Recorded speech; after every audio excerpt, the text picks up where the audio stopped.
과학의 날을 맞아서 어제 오전에는 키스트에서 과학의 날 행사가 열렸고요. 오후에는 청와대에서 국가과학기술자문회의가 열렸습니다. 네, 관련 내용 한양대학교 과학기술정책학과 김상선 교수와 함께 알아보겠습니다. 안녕하십니까? 안녕하세요. 네, 자 과학의 날 행사가 키스트에서 개최가 됐는데요. 네. 올해 또 의미가 깊지 않습니까? 어떻게 그렇습니다. 보셨습니까? 잘 아시다시피 이제 4월이 과학의 달이고 또 4월 21일이 이제 과학의 날이어서 금년에 이제 행사를 했는데요. 특별히 금년도 과학의 날 행사가 키스트에서 개최된 것이 의미가 크다고 볼 수가 있겠습니다. 예.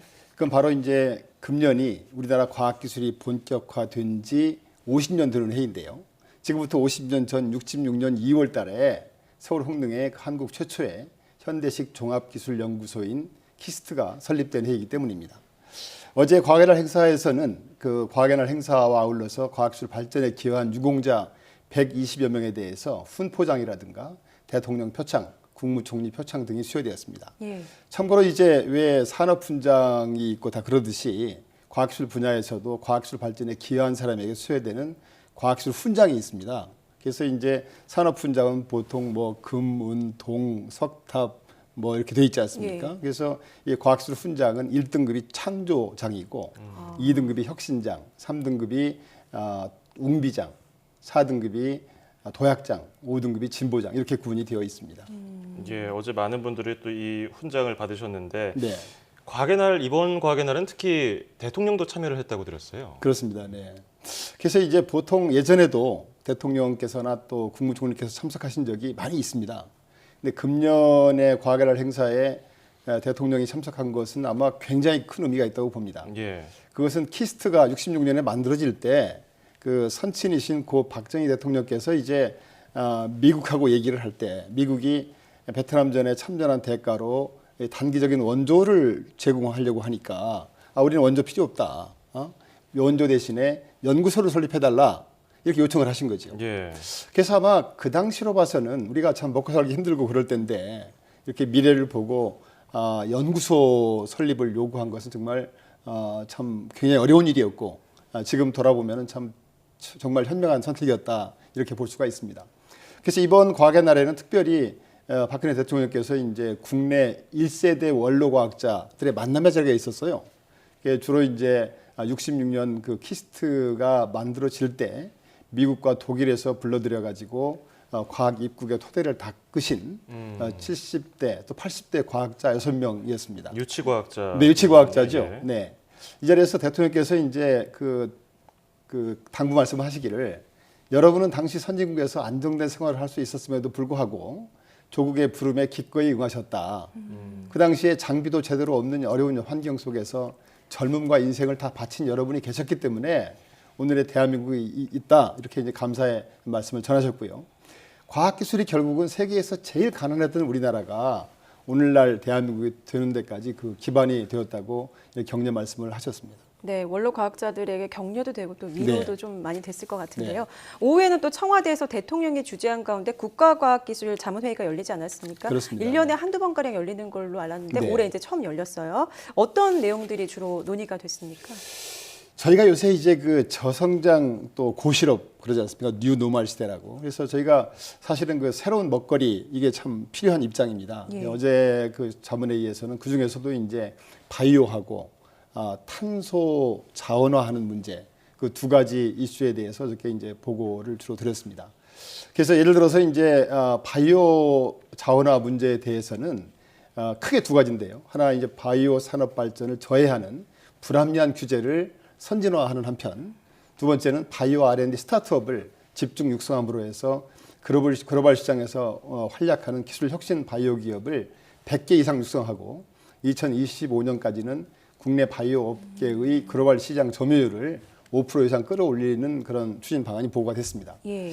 참고로 이제 시급한 4대 규제 개선 과제가 제시됐는데요. 예를 들어서 그 세포 치료 연구용 인체 자원 활용 제한 문제. 그러니까 이제 골수라든가 제대혈이라든가 이런 것들이 이 난치병 치료에 굉장히 도움이 되는데 예. 그게 지금 사용이 극히 제한돼 있어요. 그래서 그것을 좀 선진국 수준으로 활용을 확대한다든가. 또 두 번째는 이제 지금 우리나라가 이제 그 관절염 치료제, 퇴행성 관절염 치료제를 유전자 치료를 할 수가 있게 그런 기술이 발전되어 있는데 그럼에도 불구하고 유전자 치료의 범위가 굉장히 제한돼 있어요. 암이라든가 뭐 이런 특정 질환만. 예. 그래서 이 유전자 치료 제한 범위를 좀 확대시키겠다. 선진국 수준으로. 동시에 이제 안전성을 강화시키겠다 하는 거고요. 그 외에도 이제 의료기기의 신의료기술 평가 대상을 축소한다든가 디지털 헬스 산업 활성화 등을 제안한 바가 있습니다. 또한 바이오 R&D 스타트업을 적극 육성하기 위해서 이 창업 초기 또 창업 단계, 후기 단계까지 구분해서 창업 공간 보육 지원 확대한다든가 또 바이오 창업 맞춤형 R&D 인프라 지원 강화라든가 바이오 창업 초기 기업 투자 지원 확대 또 코스닥 제도 개선 글로벌 진출 촉진 등의 방식을 제안했습니다. 예. 자, 과학계에서 환경이나 에너지 부분도 빼놓을 수 없는 부분이거든요. 그렇습니다. 그렇기 때문에 탄소 자원화 관련 전략이 어떻게 나왔는지도 좀 궁금하네요. 탄소 자원화 전략은 이제 지난해 말 12월 달에 파리 협정에 따라서 신기후 체제가 출범이 됐습니다. 예. 그래서 모든 협약 당사국 195개국이 온실가스 감축 의무를 부담하게 되었죠. 우리나라도 2030년 온실가스 배출 전망치 대비 37%인 3.1억 톤을 감축하도록 지금 목표를 설정하고 있습니다. 근데 우리나라 실정을 보면은 이미 주력 산업의 에너지 사용 효율이 세계 수준으로 와 있기 때문에 더 이상 낮추기가 쉽지 않아요. 예. 그래서 이제 감축할 경우는 해외 경쟁의 어려움이 예상이 되고 그렇다고 또 신재생 에너지를 획기적으로 보급하는 것도 쉽지가 않은 문제입니다. 그래서 온실가스 추가 감축을 하게 되면은 발전 원가라든가 전기 요금 인상의 우려가 되기 때문에 우리가 이제 온실가스 감축 목표를 달성하고 동시에 산업계의 경쟁력을 유지 확보하기 위해서는 결국은 적극적인 기술 개발을 통한 온실가스 추가 감축 수단을 확보할 필요가 있다 이렇게 본 것 같습니다. 예. 그래서 미래부에서는 온실가스의 주요 성분인 이산화탄소와 메탄 이런 온실가스 주 원인이 되는 성분들을 오히려 역설적으로 탄소 자원화시켜보자. 어허. 그러면 이제 온실가스도 저감이 되고 동시에 고부와 가치 화학 제품을 생산하는 탄소 자원 활용 기술이 개발이 될 수가 있다 이렇게 보는 것 같습니다. 그래서 이번에 보고된 신기후 체제 대응을 위한 탄소 자원의 발전 전략을 보면은 예. 첫 번째가 이제 탄소 자원화 전 주기 기술 개발이고요. 두 번째가 탄소 자원화 시범 단지 구축. 세 번째가 탄소 자원화 생태계 조성 등 3대 세부 전략으로 구성이 되어 있습니다. 그래서 전주기 기술 개발은 부생가스, 그러니까 이제 CO라든가 CH4 이런 것들이 나오면은 그거를 메탄올이라든가 다른 그 유리로 전환하는 그런 기술을 개발해서 그 공해를 줄이면서 동시에 자원화시키는 거고요. 예. 동시에 이제 이산화탄소를 광물화, 그러니까 시멘트를 만든다든가 이런 데 활용함으로써 광물화 상용화하는 기술. 역시 온실가스를 자원화시키는 거고요. 예. 세 번째가 이제 차세대 CO2 전환 핵심 원천 기술을 개발 추진하고 동시에 탄소 기술 실증 시범 단지를 광양과 여수 산단 이쪽에서 이제 부생가스가 많이 나오기 때문에 예. 그 전환하는 시범 단지를 만들고요. 또 강원도하고 충청 발전소와 폐광산 활용 그린 시멘트 생산 실증 단지를 구축하는 방안을 제시했습니다. 그래서 미래부는 이를 통해서 2030년까지 연간 2,500만 톤의 온실가스를 감축하고 동시에 16조 원의 경제적 가치를 창출할 수 있을 것으로 기대한다고 밝혔습니다. 네. 신기후체제 출범에 따라서 어쨌든 변화가 불가피해 보이는데요. 이에 대응하기 위해서는 아무래도 과학 외교가 조금 더 중요하지 않을까 싶습니다. 이 과학 외교 강화 방안도 이 회의에서 나왔다고 하죠. 네.